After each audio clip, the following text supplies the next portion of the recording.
जगह तो यही बताई थी उसने, मगर यहाँ तो कोई दिख नहीं रहा। आवाज कैसी? अंदर से आ रही है।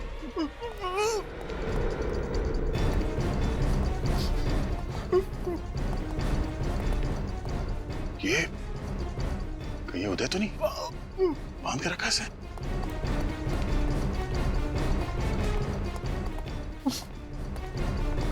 उदय, क्या ये सर क्यों ला? हम लोग सीआईडी से फोन पे बात हुई थी तुमसे, बार बार सर ला। प्रॉब्लम तो नहीं? देखो घबराओ नहीं, हम तुम्हें बचाने आए हैं। उदय, हाँ? उदय, अरे उदय, क्या हुआ? ये तो मर गया। ये कैसे मर सकता है? अभी अभी तो जिंदा था ये।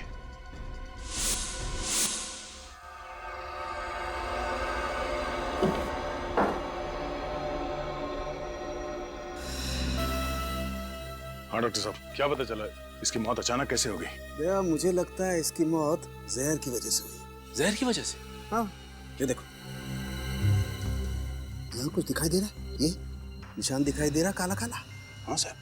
जहर यहाँ से इसके शरीर के अंदर गया है और फिर शरीर में फैल करके इसकी मौत हो गई है। एक मिनट दया, देख रहे हो यहाँ कुछ है? हाँ सर। एक सेकंड, एक सेकंड।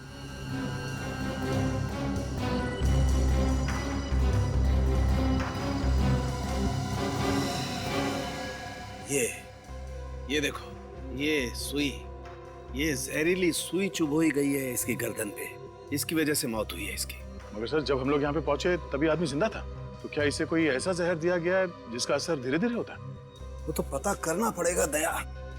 तो सर फिर इनकी बॉडी को फॉरेंसिक ले चले? नहीं, उसकी जरूरत नहीं है, यही पता लग जाएगा। यही पता लग जाएगा? कैसे सर? कोई जादू है? हाँ, जादू ही समझो।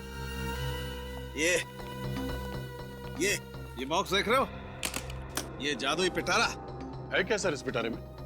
दया, बहुत ही इंपॉर्टेंट मशीन है। जब भी मुझे जरा सा भी शक होता है कि किसी इंसान की मौत जहर की वजह से हुई है, मैं तुरंत उसका ब्लड सैंपल लेकर के यहाँ इस पैनल पे रखता हूँ। उससे क्या होता है सर? उससे होता ये है कि ये जादुई मशीन 2 सेकंड के अंदर बता देती है कि वो जहर आखिर है कौन सा। ये तो हमारे काम की चीज है। चालू की हर चीज बहुत काम की होती है भाई।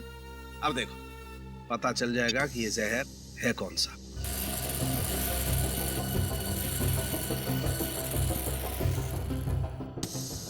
माय गॉड, ये कैसे हो सकता है यार? क्या हुआ सर? अरे इस आदमी की बॉडी में तो डेक्सटोन नाम का जहर है। डेक्सटोन? हाँ, बहुत खतरनाक जहर होता है। 4 सेकंड में इंसान मर जाता है। 4 सेकंड में? ये कैसे हो सकता है सर?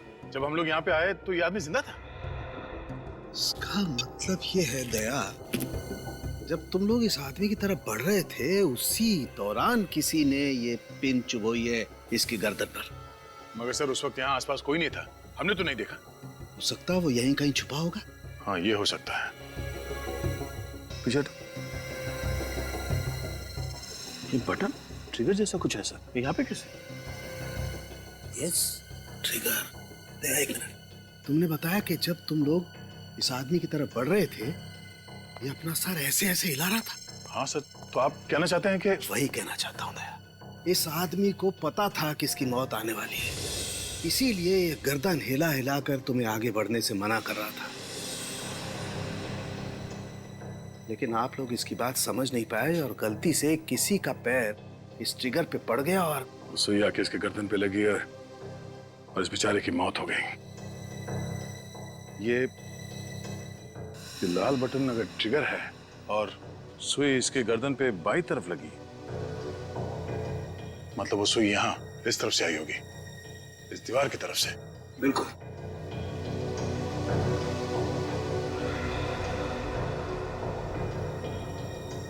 सर, ये देखिए, यहाँ पे स्प्रिंग मैकेनिज्म जैसा कुछ है। इसका मतलब है वो सुई यहाँ स्प्रिंग में थी और जैसे ही हम में से किसी का पैर उस ट्रिगर के ऊपर लगा, वो सुई यहाँ से निकली और सीधे इसके गर्दन पे जाके लगी और इस बेचारे की मौत हो गई। अरे फिर से वही नंबर। हेलो, क्या पूछूं तुमसे CID inspector mister Daya? Hello, how are you? कैसा लग रहा है तुम्हें ये जान करके तुमने और तुम्हारी टीम ने एक खून किया है, बेकसूर और एक निर्दोष इंसान की जान ली है। देशवासियों की रक्षा करने की कसम खाई थी ना तुमने, हार गए ना। हार जीत का सिलसिला तुमने शुरू किया है, मगर खत्म हम करेंगे। जिस दिन तू सीआईडी के शिकंजे में फंस गया ना बेटा, उस दिन तुमने जो कुछ किया उसका अफसोस करने का मौका तक नहीं मिलेगा, समझा? हंस क्या रहा है? बहुत बहादुर है तू। हिम्मत है तो नाम बता, है कौन तू? मैं कौन हूँ तुम्हें जानने के लिए वहाँ आना होगा जहाँ पे मैं हूँ। 30 सेकंड मैंने तुमसे बात कर ली है और तुम्हारे लिए ये जानना बहुत आसान हो गया है कि इस वक्त मैं कहाँ पर हूँ। वैसे सुना है कि हर इंसान को अपनी गलती सुधारने का दूसरा मौका दिया जाना चाहिए, और अगर अब हिम्मत है तो मेरी दूसरी चुनौती स्वीकार करो। सर मुझे प्लीज बचा लीजिए। कौन हो तुम? हेलो सर, इस पागल आदमी से मुझे बचा लीजिए। मैंने अपनी जिंदगी में कोई भी गलत काम नहीं किया सर। मैं इतनी जल्दी मरना नहीं चाहता। सर प्लीज सर मुझे बचा लीजिए। हो कौन तुम? हेलो। सब सुन लिया ना? तो मेरा चैलेंज भी तुम समझ ही गए होगे, लेकिन हर खेल में एक पड़ाव होता है। पड़ाव 1, पड़ाव 2, यानी कि खेल और भी मुश्किल होता जाता है। तो मैं भी इस खेल को और मजेदार और तेज बनाना चाहता हूँ। इस बार मैं इस बेगुनाह को बचाने के लिए तुम्हारे लिए बस 2 घंटे दूंगा। अगर देर हो गई तो गाड़ी स्टेशन से छूट जाएगी, यानी कि मैं इसे मार दूंगा, समझे? तुम ऐसा कुछ नहीं करोगे। लेकिन इसकी मौत का जिम्मेदार मैं नहीं, आप लोग होंगे। और अगर इस बार आप हार गए तो ये आपकी दूसरी हार होगी। समय शुरू होता है। ए, सुन। Hello hello. इस पागल आदमी की वजह से हमने इस बेचारे आदमी की जान ले ली। सर, इस पागल आदमी का मोबाइल हमें जल्द से जल्द ट्रेस करना होगा सर। हाँ सचिन, मगर हमें और चौकन्ना रहना पड़ेगा। एक और आदमी की जान को खतरा है। किसी भी तरह इस सरफिरे को ढूंढना होगा। Thanks a lot. जिस फोन से कॉल आया था उसका लोकेशन ट्रैक हो चुका है। मीरा रोड के एक बंगले से फोन किया गया था। वो मीरा रोड ले लो। लेकिन सर, अभी तो हम जोगेश्वरी में हैं। हाँ, मीरा रोड पहुंचने में कम से कम 1 घंटा तो लग जाएगा। और वो भी तब सर जब ट्रैफिक नहीं मिलेगा, और ये तो पीक ट्रैफिक आ रहा है। विनीत, शॉर्टकट ले लो यार। यस सर, वहीं से लेता हूँ। हेलो। Yes sir. उदय, वो भी उसी का था? हाँ सर, हम लोग सीधा मीरा रोड जा रहे हैं। Okay sir. Jogeshwari warehouse में जिस आदमी की मौत हुई थी उसका नाम उदय था, और वो गुड लुक कंस्ट्रक्शन कंपनी का मालिक था। और जिस वेयर हाउस में मौत हुई वो भी उसी के नाम था। अब ये क्या बात? नहीं सर, मेरा कहने का मतलब है कि ये आदमी उदय जिसकी लाश मिली है, वो गुड लुक कंस्ट्रक्शन कंपनी का मालिक भी है, वो वेयर हाउस भी उसी का है, उसकी लाश भी उसी वेयर हाउस में मिली है। तो कुछ तो चक्कर जरूर है सर। मगर सर, एक बात समझ में नहीं आ रही है, ये खूनी अपने गुनाहों में हमें क्यों शामिल कर रहा है? हाँ, अगर उसे सिर्फ उदय को मारना था तो वो उसे आसानी से मार सकता था। उसने ऐसी चाल क्यों चली? कातिल ने जानबूझकर उदय को तब तक जिंदा रखा जब तक हम मौका वारदात तक न पहुंच जाए, और जैसे हम वहां पहुंचे उसने। लेकिन वो जो कोई भी है उसने हमें ही निशाना क्यों बना? कोई ना कोई कनेक्शन तो है उसका सीआईडी के साथ। जानबूझ के सीआईडी से पंगे ले रहा है। काफी शातिर और चालाक आदमी है ये। सर, एक आदमी की जान खतरे में, वो जगह हमें किसी भी तरह ढूंढनी होगी। सर, ये उदय और ये मीरा रोड वाला आदमी, इन दोनों में कोई ना कोई कनेक्शन तो है। एक बार हम उस आदमी की जान बचा लें, फिर सारे सवालों के जवाब मिल जाएंगे। यही बंगलो है वो। एक, सब लोग सावधानी से, होशियारी से। अंदर कुछ भी हो सकता है। इस बार हमें उस आदमी की जान बचाना ही है। सर, ऐसा तो नहीं है कि हम लोग कोई गलती करने जा रहे हैं। देखिए, ये भी हो सकता है कि किलर ने इस दरवाजे में ऐसी कोई चीज लगा दी हो जिससे कि हमारे ये दरवाजा खोलते ही अंदर उस आदमी की मौत हो जाए। ऐसा लगता नहीं है सूरज। खूनी अगवा किए हुए आदमी को सीआईडी के सामने मारना चाहता है ताकि सीआईडी लाचार और बेबस देखती रहे। लेकिन सर, तुम सिर्फ सर की बात सुनो और उस पर अमल करो। चलो सर, प्लीज मेरी बात समझिए, मैं आप लोगों की मदद ही करना चाहता हूँ। मदद की जरूरत अंदर पड़ेगी सूरज।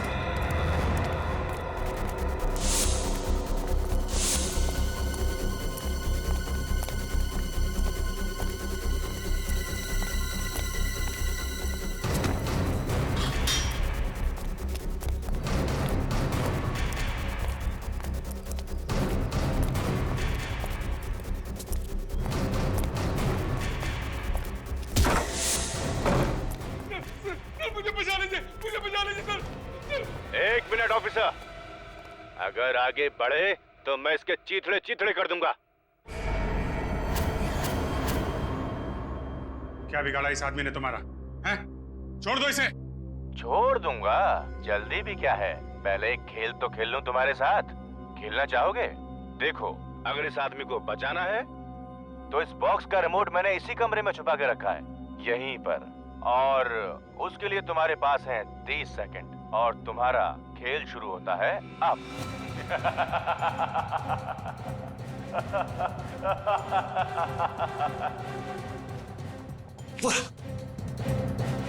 Sir, well done officers, well done. पहला पड़ाव पार। अब इस रिमोट में जैसा कि 2 बटन हैं, एक से बॉम्ब एक्टिवेट होगा और दूसरे से डीएक्टिवेट। अब ऑफिसर्स, फैसला तुम्हें करना है, कौन सा बटन? तुम्हारे पास सिर्फ बचे हैं 10 सेकेंड।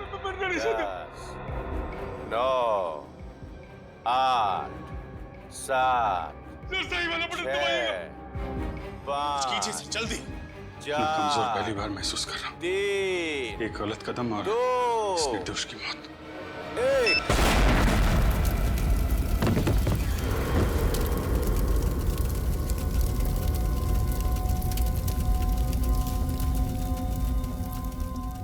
तुम जैसे दोनों सीनियर्स ऑफिसर्स के होते हुए दोनों मासूमों की जान चली गई ऑफिसर अभिजीत। इतनी लापरवाही। खैर, इतना समझ लो कि इस खेल का सूत्रधार मैं हूँ और तुम लोग महज कठपुतलियां हो। सुनो अभिजीत, बहुत खेल लिया, अब बाकी का खेल कल खेलेंगे। मौत के खेल के लिए तैयार रहना। Bye bye. तुम जो भी हो, ये मौत का खेल तुम्हें बहुत भारी पड़ेगा। सीआईडी तुमको ढूंढ कर निकालेगी। सीआईडी से बच नहीं पाओगे तुम, समझे? उस बॉम्ब की वजह से जिसकी मौत हुई, उसके बारे में कुछ पता चला? सर पंकज गया पता लगाने, आता ही होगा। पहला आदमी जिसका खून हुआ डेक्सट्रॉल पॉइजनिंग से, गुडलू बिल्डर्स का पार्टनर उदय, और अब ये दूसरा आदमी जो बॉम्ब की वजह से मरा। ये दोनों खून में कोई ना कोई संबंध जरूर है। और वहां अभिजीत बेचारा अपने आप को कोस रहा है कि गलत बटन दबाने की वजह से ब्लास्ट हुआ और उस आदमी की मौत हुई। लेकिन ऐसा है नहीं बॉस। अभिजीत से कहो अपने आप को दोषी मानना बंद कर दे। क्या मतलब? मतलब ये कि देखो, ये है वो रिमोट जो अभिजीत के हाथ में था, और ये है वो बटन जिसके दबने से उस मासूम की जान गई। लेकिन जब मैंने इस रिमोट को अच्छी तरह से चेक किया और इसके सर्किट्स को चेक किया, तो पता ये चला कि दरअसल ये जो दोनों बटन हैं, वो दोनों बटन एक ही तार के साथ जुड़े हुए। मैं कुछ समझा नहीं सर। मतलब ये फ्रेडी कि अभिजीत से इनमें से कोई सा भी बटन दबता, एक तार से जुड़े होने की वजह से वो बॉम्ब ट्रिगर होना ही था, उस मासूम की जान जानी ही थी। यही तो चाहता था वो, यही तो चाहता था कि अभिजीत के हाथों बटन दब जाए, ब्लास्ट हो जाए, सीआईडी फंस जाए। इतना गुस्सा आ रहा है उस खूनी पर, जी चाहता है उसकी गर्दन मरोड़ दूं। हमारे साथ खेल खेल रहा है वो, अपने खेल में हमें फंसाए जा रहा है। अब तो हम उसी का खेल खेलेंगे, उसी के साथ। फिर देखते हैं कौन फंसता है उस खेल में। सर वो दूसरी लाश का पता चल गया है। उसका नाम दीपक है सर, और वो गुड लुक बिल्डर्स का दूसरा पार्टनर है सर। क्या क्या कहा? गुड लुक बिल्डर्स का दूसरा पार्टनर दीपक, और पहले जिसकी डेक्सट्रॉल पॉइजनिंग से मौत हुई, वो भी गुड लुक बिल्डर्स का पार्टनर उदय।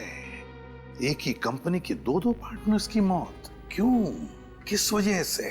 सर, इस गुडलुक बिल्डर्स के 2 और पार्टनर भी तो हैं, विशाल और राकेश, और दोनों के फोन बंद आ रहे। विशाल और राकेश के फोन बंद आ रहे हैं, तो फिर जरूर ये खूनी इन दोनों के पीछे पड़ेगा। पर क्यों, क्या इरादा है इसका? ये जरूर कोई जाति दुश्मनी नहीं लगती। कहीं ऐसा तो नहीं कि इन चारों पार्टनर्स को खत्म करके पूरी कंपनी को ही खत्म कर दे? सर मैंने कुछ दिन पहले पेपर में पढ़ा था कि गुडलुक बिल्डर्स और ग्रेस डांस एकेडमी के बीच में लीगल डिस्प्यूट चल रहा है सर। ग्रेस डांस एकेडमी और गुडलुक बिल्डर्स के बीच में कोई डिस्प्यूट चल रहा है। पता लगाना पड़ेगा किस वजह से अनबन हो रही है ग्रेस एकेडमी और गुडलुक बिल्डर्स के बीच में।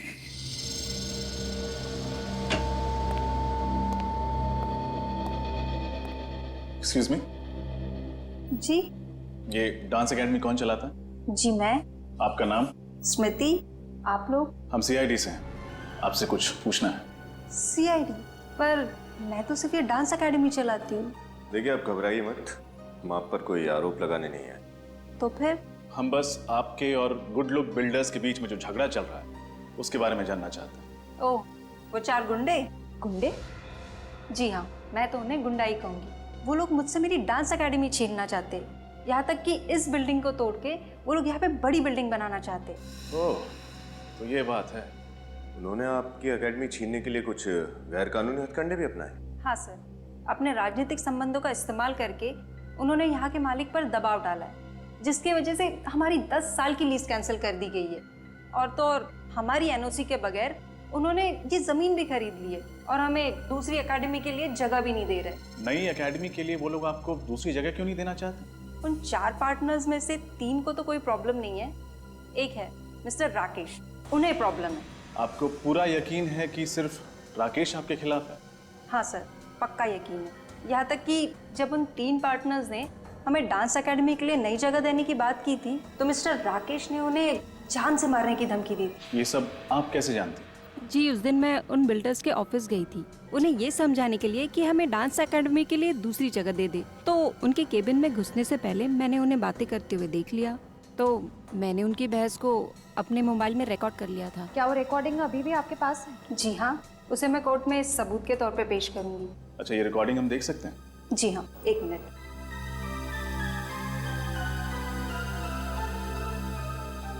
Thank you.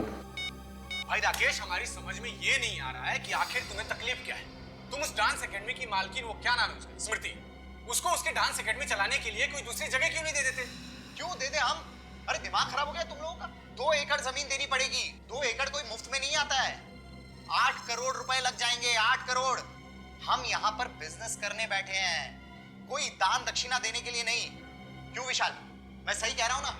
यार बात तो तुम ठीक कह रहे हो, लेकिन जब स्मृति का लीज रद्द किया था तो उससे एक वादा भी किया था कि उसे डांस एकेडमी चलाने के लिए एक नई जमीन देंगे। किया था कि नहीं वादा? राकेश, ये मत भूलो कि गुड लुक बिल्डर्स के मालिक तुम अकेले नहीं हो। इस कंपनी के हम 4 पार्टनर्स हैं और जो कुछ भी निर्णय लिया जाएगा हम सबकी सहमति से लिया जाएगा। समझ गए तुम लोग नहीं मानोगे ना तो भाई मनवाएंगे। कौन भाई? कौन भाई? ये देखो, भाई का फोन भी आ गया। 1 मिनट। हाँ भाई, चीज समझ गया, पता चल गया कि आपको सब खबर लग गई है। नहीं भाई, इसकी कोई जरूरत नहीं है। मैं उन तीनों को समझाऊंगा, तीनों मान जाएंगे, पक्का पक्का। सुन लिया, भाई को सब पता चल गया है। तुम धर्मात्माओं की आत्मा को परमात्मा तक पहुंचाने की बात कर रहे थे, मैंने तो समझा के रोक दिया है। लेकिन अगर तुम लोग नहीं माने ना और स्मृति को जमीन देने की बात की तो मैं भी नहीं समझा पाऊंगा। तुम तीनों तो मरोगे ही, लेकिन मैं अपनी जान नहीं गंवाना चाहता हूं। अब फैसला तुम लोगों के हाथ में है, क्या करना चाहते हो सोच लो। आप हमें बता सकती हैं कि ये रिकॉर्डिंग आपने किस दिन और किस वक्त की थी?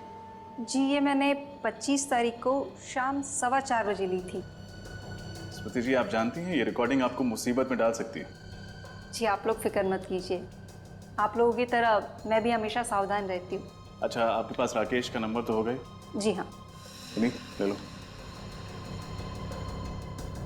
सारी जानकारी के लिए शुक्रिया। एक और बात, क्या आप वो रिकॉर्डिंग हमें भेज सकती?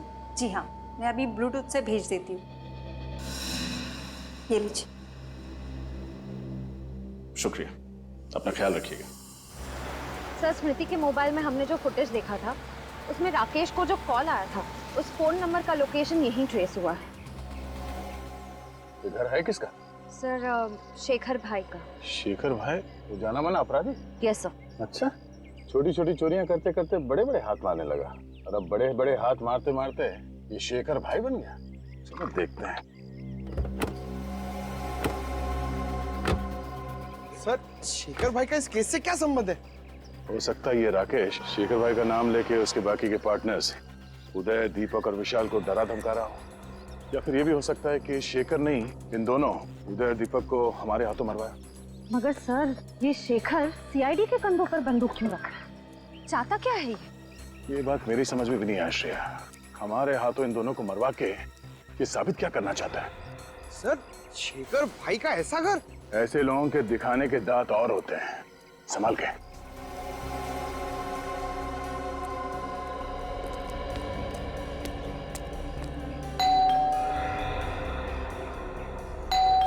कोई दरवाजा नहीं खोल रहा। पंकज सर, काम करो, पीछे जाके देखो अंदर घुसने का कोई रास्ता है क्या। अकेले सर? नहीं, आसपास के मोहल्ले से लोगों को लेके जाओ। Sorry sir.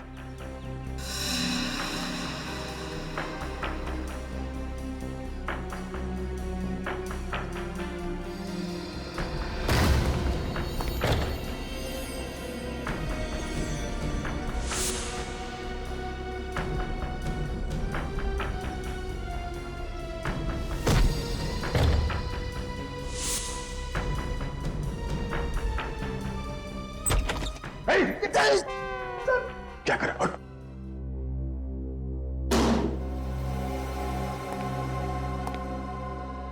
लगता है ये शेखर घर पे नहीं है।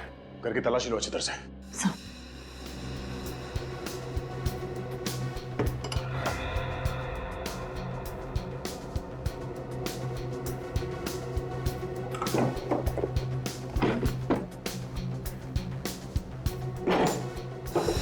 सर आप होंगे? सर ये देखिए। मौत का सामान यहाँ पे बना रहा है ये। सर मगर शेखर भाई इसे कैसे बनाएंगे? इसके लिए तो कोई स्पेशल इंजीनियर चाहिए। हो सकता है पंकज तो किसी और से बनवाता होगा। सर जल्दी यहाँ आइए। Sir passports. इतने सारे नकली पासपोर्ट? हो सकता है ये शेखर नकली पासपोर्ट बनवा के इंडिया से बाहर निकल गया हो। देखो बॉस, ये कोई इलेक्ट्रॉनिक की बड़ी दुकान तो है नहीं जहाँ आपको वारंटी गारंटी मिलेगी। ये मेरी छोटी सी दुकान है और आपको भी अच्छे से पता है कि आप मेरे से सामान क्यों खरीदते हो, क्योंकि मैं मार्केट में दूसरों से कम दाम में आपको माल देता हूँ। अरे बॉस, और वैसे भी इतने पैसे में इतना ही मिलेगा, और बाद में अगर ये खराब हो गया ना तो मैं कुछ नहीं कर सकता इसमें। अब आप जा सकते हैं, आप मुझे माफ कीजिए। अजीब आदमी है यार, बात करना ही बेकार है।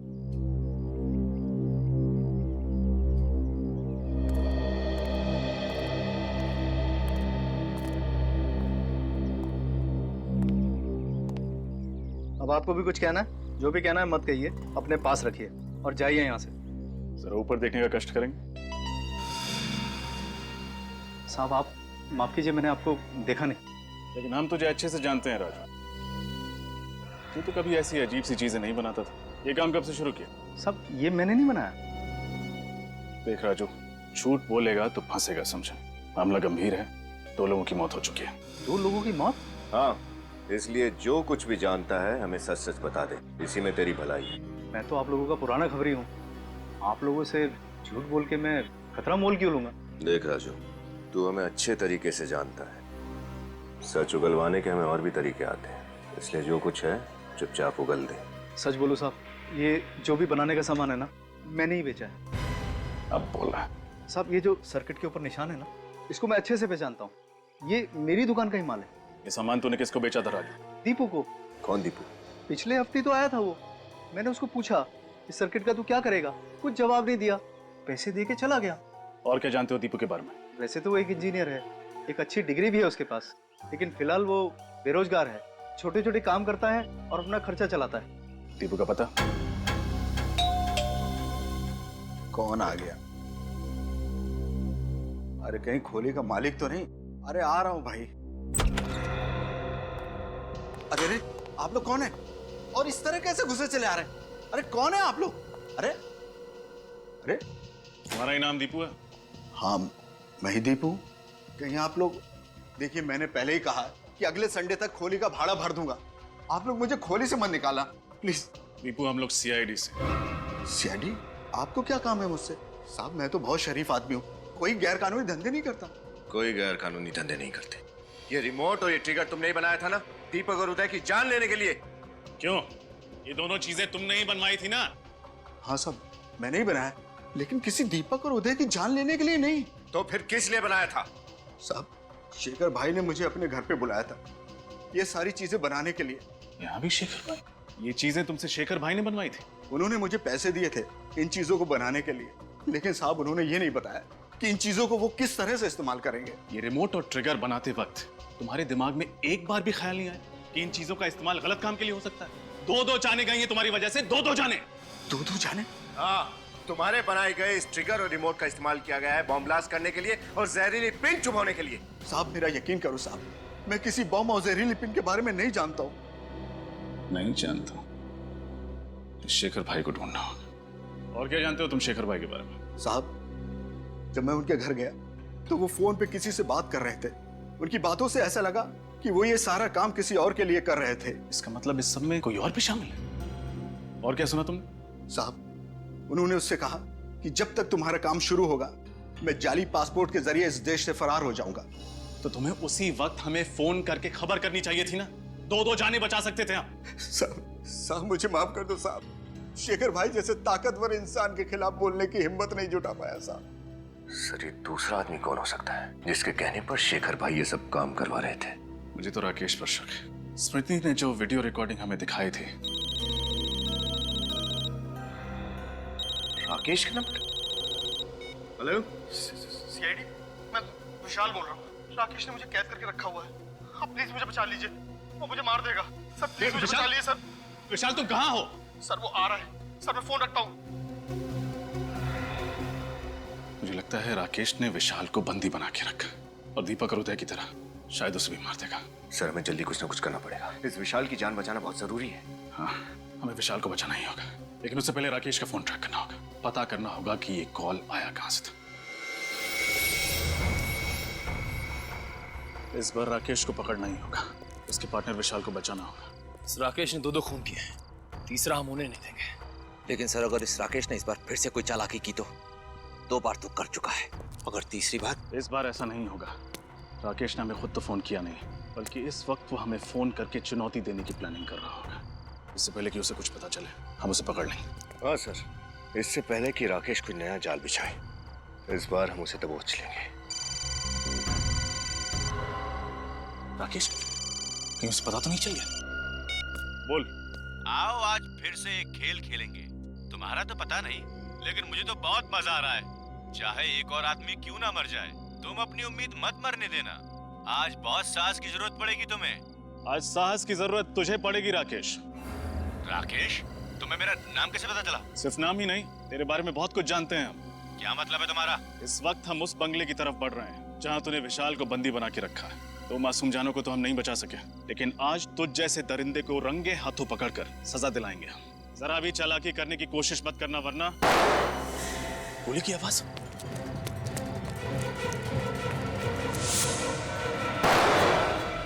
दोनों को चेक करो जल्दी।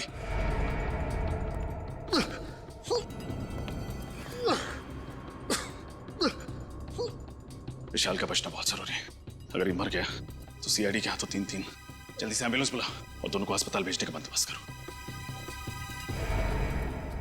सर, निखिल उन दोनों को लेकर एम्बुलेंस के साथ गया। सर, इस राकेश को सजा दिलवाने के लिए विशाल की गवाही बहुत जरूरी है। अच्छे से तलाशी लो। हमारे लिए ये जानना बहुत जरूरी है कि राकेश ने इस बार सीआईडी को फंसाने के लिए कौन सा जाल बिछाया था। चेक करो।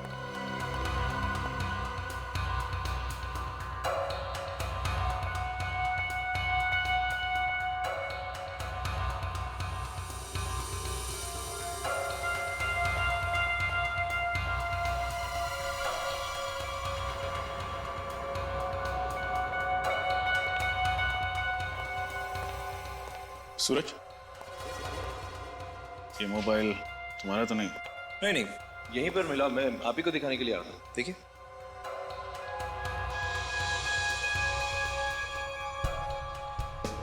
ये तो स्मृति का मोबाइल लगता है।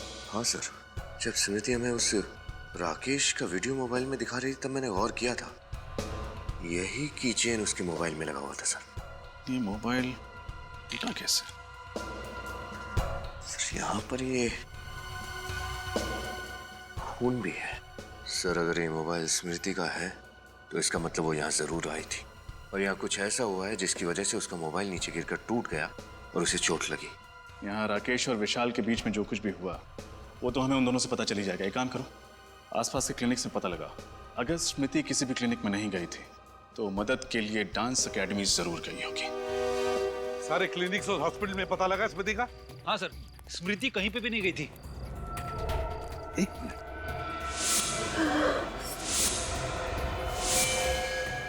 माय गॉड, स्मृति, इसे तो गोली लगी है। हाँ, देखो घबराओ मत, हम लोग सीआईडी से। पंकज, जल्दी से एम्बुलेंस बुलाओ। क्या? हाँ बताओ। स्मृति, स्मृति? सर, एम्बुलेंस आती होगी। कोई फायदा नहीं पंकज, स्मृति मर चुकी है। स्मृति तो मर चुकी, और मरने से पहले कोई बताने की कोशिश कर रही थी। वो कह रही थी फोन रिकॉर्डिंग वीडियो। जरूर स्मृति ने उस मोबाइल फोन में रिकॉर्डिंग करके रखी है जो कुछ भी हुआ है उस बंगले में। स्मृति का फोन भी तो हमें उस बंगले में से मिला था। काम करो, वो फोन साळुंखे के पास भेज दो और उससे कहो कि किसी भी हालत में वो फोन हो हमें रिपेयर करके चाहिए, क्योंकि उसमें स्मृति ने रिकॉर्डिंग करके रखी है जो कुछ भी उस बंगले में हुआ है। ये स्मृति का मोबाइल फोन डॉक्टर साळुंखे के पास भेज दिया? जी सर, वो मोबाइल ठीक करके लाते होंगे साळुंखे सर। बंदे का नाम लिया आप लोगों ने और बंदा आप लोगों के सामने हाजिर। फोन लाया? वो ठीक हो रहा है, हो जाएगा, ठीक हो जाएगा। तो फिर क्यों आया? अभी मैं तुम्हें यहाँ पर एक खास बात बताने आया हूँ, ऐसी बात जिसे तुम सुनोगे तो हिल जाओ। ऐसी कौन सी खबर देने वाला है तू? एक बात बताओ, तुम्हारी गन इस वक्त तुम्हारे पास है? और किसके पास होगी? हाँ मतलब तुम्हारे पास है। तो एक काम करो, अपनी गन निकालो और उसमें से एक गोली हवा में फायर करो। और पंकज, तुम अपने कान और आंख बंद करो, प्लीज फायर करो। तेरी तबीयत ठीक है? अरे बिल्कुल ठीक है, एकदम तंदुरुस्त हूँ। तुम फायर करो ना एक गोली हवा में। तू क्या पागल हो गया साळुंखे? प्लीज, मैं किसी खास वजह से कह रहा हूँ, प्लीज फायर कर। पागल हो गया साळुंखे? अरे हवा में। वेरी गुड, खोलो खोलो आंख। अरे काम करो, ये गन मुझे दे दो। तुझे ये गन दूं? गन मुझे दे दो। मैं पागल नहीं हूँ। गन दो, विश्वास करो मेरा, मैं चलाऊंगा नहीं। ठीक है। विश्वास नहीं है मेरा? बिल्कुल नहीं। Thank you. अब तुम्हारी ये गन मेरे हाथ में है, लेकिन इसका मतलब ये तो नहीं है कि इस गन में से अभी अभी जो गोली चली है वो भी मैंने चलाई। तुम्हारे कहने का मतलब है कि भले वो गन राकेश के हाथ में थी पर गोली उसने नहीं चलाई विशाल पर। एग्जैक्टली। सर, आप ये बात इतने यकीन के साथ कैसे कह सकते हैं? क्योंकि मैं राकेश के हाथ चेक करके आया हूँ हॉस्पिटल में, और राकेश के हाथ पर तुझे गन पाउडर के ट्रेसेस नहीं मिले। बिल्कुल, जरा भी गन पाउडर के ट्रेसेस नहीं। सर, इसका मतलब राकेश ने गन सिर्फ अपने हाथ में पकड़ के रखी थी? जी। मतलब उस वक्त कमरे में? सर, अभी अभी पता चला है कि डेक्सटॉन जहर और उस बॉम्ब बनाने वाले बारूद का बंदोबस्त जीतू नाम के किसी गुंडे ने किया था, और इस जीतू का एड्रेस मिल गया। डेक्सटॉन जहर और बॉम्ब के बारूद का बंदोबस्त किसी जीतू नाम के आदमी ने किया था। जीतू। जीतू, अरे हमें भी चाय पिलाओ। आप लोगों को मेरा नाम कैसे मालूम? कौन है आप लोग? सीआईडी यहाँ पधार चुकी है। सीआईडी? हाँ, सीआईडी। दो मासूम लोगों की जानें लेकर यहाँ पर चाय पी रहा है। हाँ? ये आप लोग किस बारे में बात कर रहे हैं? मेरी तो कुछ समझ में नहीं आ रहा है। चुप! इस बारे में बात कर रहे हैं हम लोग। अब याद आया कुछ? हाँ सर, पैसों की बहुत सख्त जरूरत थी सर, इसलिए मैं गुड्डू की बातों में आ गया। गुड्डू? गुड्डू कौन है? वो राणा का छोटा भाई है सर। राणा? अब ये राणा कौन है? कहीं वही राणा तो नहीं जो पैसे लेकर लोगों के खून करता था और जिसे 10 साल पहले हमने उसे किए की सजा दी थी? हाँ सर। मतलब सर, ये गुड्डू अपने भाई राणा की मौत का बदला ले रहा है हमसे। ये क्या है सर? दिन ब दिन लोगों की संख्या बढ़ती जा रही है इस केस में। ये गुड्डू करता क्या है? वो सर राणा के जैसा बिल्कुल नहीं है, बहुत ही समझदार और पढ़ा लिखा है, और आजकल तो वो गुडलुक बिल्डर में पार्टनर बन गया है। क्या गुड्डू पार्टनर है? हाँ सर। मगर सर, गुडलुक बिल्डर्स के तो 4 पार्टनर है, उदय, दीपक, विशाल और राकेश। तो फिर ये गुड्डू कहाँ से आ गया? 5वां पार्टनर? ये गुड्डू रहता कहाँ है? कहाँ रहता ये?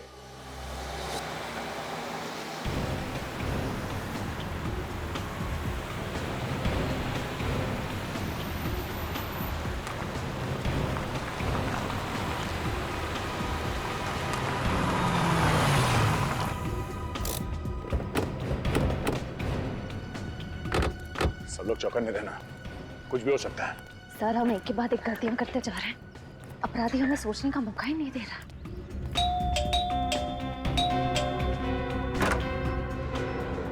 दरवाजा खोला?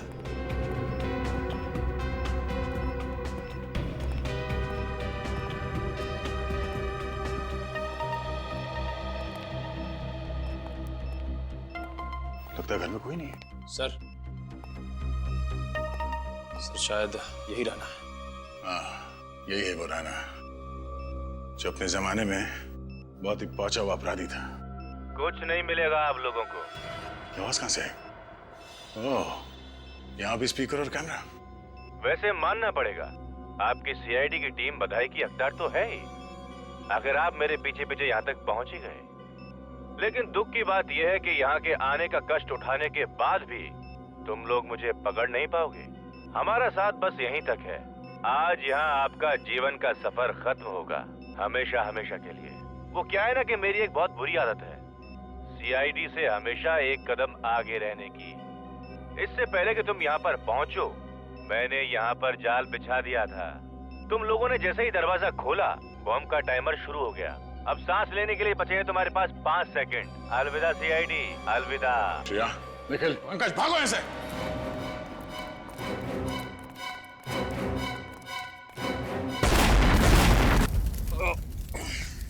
श्रेया, तुम ठीक हो? निखिल, पंकज, ओके?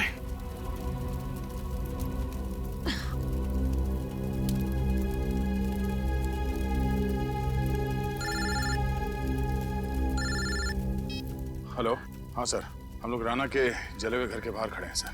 सर, अभी भी घर के अंदर एक बॉम्ब ब्लास्ट हुआ है। गुड्डू ने हमारे लिए उसके घर के अंदर बॉम्ब लगाया था सर। नहीं सर, हम लोग ठीक हैं, हम लोग बच गए हैं। तो आप अभी भेज रहे हैं सर? ठीक है सर, ओके। क्या हुआ सर? एसीपी साहब का फोन था। डॉक्टर सालुंके ने स्मृति का मोबाइल फोन रिपेयर करवा लिया है। इसमें एक और रिकॉर्डिंग मिली है। कैसी रिकॉर्डिंग सर? उस घर की जहाँ पे हमें स्मृति का मोबाइल मिला। इसका मतलब एसीपी सर का शक सही निकला? हाँ, आ गया एमएमएस।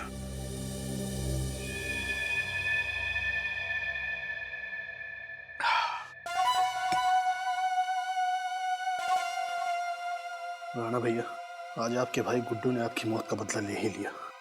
सीआईडी को घुटने टेकने पर मजबूर कर ही दिया। मजबूर हम नहीं, तुम हो गए मिस्टर विशाल उर्फ गुड्डू। सीआईडी को मजबूर करने वाले थे घुटने टेकने के लिए। अब तुम हमारे सामने घुटने टेकोगे। इस पानी में क्या मिलाया आप लोगों ने? पानी? उसमें थोड़ा सा एक खास जहर मिला दिया था जो डॉक्टर सालुंके ने हमें दिया। कौन डॉक्टर सालुंके? हमारे डॉक्टर सालुंके। उन्होंने कहा कि जिस तरह से विशाल ने अपने साथियों को डरा डरा के मारा है, उसी तरह ये जहर उसके पानी में डाल दो और फिर मौत का खौफ उसके चेहरे पे देखो, और हो सके तो उसे रिकॉर्ड भी कर लेना। पंकज, तैयार हो? हाँ सर। तो रिकॉर्ड कर लो इनके आखिरी पल। ये क्या कर रहे हैं आप? देखिए, मैं इतनी जल्दी मरना नहीं चाहता हूँ। बहुत खेल खेला है तुमने, इतनी जल्दी थोड़ी मरोगे। अभी तुम्हारे पास 3-4 घंटे, खेलो। इसलिए अगर तुम्हें कुछ कहना है या कुछ पूछना है तो अभी पूछ लो। आप लोगों को कैसे पता चला कि ये सारी प्लानिंग मैंने की थी? दोस्त तो राकेश के हाथ में थी। हाँ, हमें भी पहले यही लगा, मगर अपराधी कितना भी शातिर क्यों ना हो, कोई ना कोई सुराग जरूर छोड़ देता है। उस स्मृति ने जो रिकॉर्ड किया था फोन पे, उसने तुम्हारा भांडा फोड़ दिया। स्मृति? ये देखो, देख देख स्मृति ने अपने मोबाइल पे क्या रिकॉर्ड किया था। क्या बात है विशाल, तुमने मुझे यहाँ क्यों बुलाया? तुम्हें सुरक्षित रखने के लिए। वो क्या है ना कि उदय और दीपक तो अब रहे नहीं, तो मुझे तुम्हारी फिक्र हो रही थी। मुझे माफ करना दोस्त, अब मुझे विश्वास हुआ कि तुम मेरे सच्चे दोस्त हो और हमेशा रहोगे। राकेश, वो दिन भूल गए जब तुम शेखर के साथ मिलकर मुझे डराते थे, धमकाते थे, और आज इतना भावुक हो रहे हो। अबे बेवकूफ, शेखर कभी तुम्हारा दोस्त था ही। उसका दोस्त सिर्फ पैसा है, पैसा। उसने मुझसे प्रोजेक्ट में हिस्सा मांगा और मैंने उसे हिस्सा देने का वादा भी किया था। जो कल तक तुम्हारा दोस्त था वो मेरा दोस्त है। ये तुमने सही नहीं किया है। और जो तुमने मेरे साथ किया वो सही था क्या? शेखर के साथ मिलकर मुझे डराते थे ना। और वैसे भी सीआईडी को तो शक है ही कि उदय और दीपक का कत्ल तुमने किया है। विशाल, क्या कर रहे हो तुम? मैं तुम्हारा दोस्त हूँ। चुपचाप खड़े रहो, ज्यादा चालाकी करने की कोशिश मत करना। सीआईडी? मैं विशाल बोल रहा हूँ। राकेश ने मुझे कैद करके रखा हुआ है। आप प्लीज मुझे बचा लीजिए सर, प्लीज सर। अब सीआईडी यहाँ पहुंचती ही होगी राकेश को पकड़ने के लिए। विशाल, तुम ऐसा क्यों कर रहे हो? अपने हक के लिए। और वैसे भी सीआईडी से मुझे बहुत पुराना हिसाब चुकता करना है। स्मृति, तुम बेवकूफ औरत है, बड़ी डिटेक्टिव बनती थी। 1000 बार मैंने मना किया कि मेरा पीछा मत करो, लेकिन मानी नहीं। उस दिन मुझे बहुत गुस्सा आया और मैंने उसे गोली मार दी। वो भाग गई वहां से। मैंने उसका पीछा नहीं किया, ये सोचकर कि घर या अस्पताल तक पहुंचते पहुंचते रास्ते में ही दम तोड़ देगी वो अपना। यही गलती कर दी मैंने। मैं ये भूल गया था कि उसने मेरी और राकेश की बातें रिकॉर्ड कर ली अपने मोबाइल में, लेकिन ये मोबाइल तो टूट गया था। फिर आप लोगों को ये रिकॉर्डिंग मिली कैसे? हमारे डॉक्टर साहब, जिनका नाम डॉक्टर सालुंके है, वो तो मुर्दों से सच उगलवा लेते हैं कि मोबाइल क्या चीज है। तूने एक नहीं अनेक गलतियां की हैं, समझे? सर प्लीज मुझे माफ कर दीजिए सर, प्लीज मुझे बचा लीजिए सर, मैं मरना नहीं चाहता हूं सर, प्लीज मुझे बचा लीजिए सर। मरना नहीं चाहते?